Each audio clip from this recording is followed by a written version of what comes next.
যখন একজন সাহাবী রোজা অবস্থায় তার স্ত্রীর সাথে সহবাস করলেন এবং ভয়ে নবী সাল্লাল্লাহু আলাইহি ওয়াসাল্লামের কাছে ছুটে গেলেন, ঘটনাটি ছিল রমজান মাসে। এক সাহাবী অত্যন্ত দুঃখ ও হতাশা নিয়ে মসজিদে নববীতে এসেছিলেন। তিনি চিৎকার করে বললেন, হে আল্লাহর রাসূল, আমি ধ্বংস হয়ে গেছি।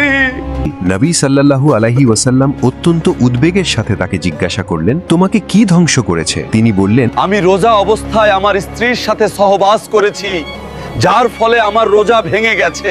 নবী সাল্লাল্লাহু আলাইহি ওয়াসাল্লাম তাকে শরীয়ত অনুসারে তার পাপের কাফফারা দিতে বললেন। নবী সাল্লাল্লাহু আলাইহি ওয়াসাল্লাম জিজ্ঞাসা করলেন, তোমার কি কোনো দাস আছে যাদেরকে তুমি মুক্ত করতে পারো? তিনি কোনো উত্তর দিলেন না। নবী সাল্লাল্লাহু আলাইহি ওয়াসাল্লাম জিজ্ঞাসা করলেন, তুমি কি টানা 2 মাস রোজা রাখতে পারো? তিনি উত্তর দিলেন, হে আল্লাহর রাসূল, আমার মধ্যে যথেষ্ট সাহস নেই, এই একটি রোজা রাখতে গিয়েই আমার এই ভুল হয়েছে। নবী সাল্লাল্লাহু আলাইহি ওয়াসাল্লাম জিজ্ঞাসা করলেন, তুমি কি 60 জন মিসকিনকে খাওয়াতে পারো? তিনি অসহায়ভাবে উত্তর দিলেন, হে আল্লাহর রাসূল, আমার কাছে কিছুই নেই। তিনি চুপ করে রইলেন। ইতিমধ্যে কোথাও থেকে তার কাছে এক বিশাল ঝুড়ি খেজুর আনা হলো। তিনি লোকটিকে ডেকে বললেন, এটা নাও এবং দান করে দাও, যাতে তোমার কাফফারা পূরণ হয়ে যায়। লোকটি অবাক হয়ে বলল, হে আল্লাহর রাসূল, আমি কি আমার চেয়ে দরিদ্র কাউকে দান করব? আল্লাহর কসম, মদিনার এই 2 পাহাড়ের মাঝখানে আমার চেয়ে দরিদ্র ও অভাবী আর কোনো পরিবার নেই। এই কথা শুনে বিশ্বজগতের রহমত সাল্লাল্লাহু আলাইহি ওয়াসাল্লাম এত হাসলেন যে তার দাঁত মোবারক দৃশ্যমান হয়ে গেল।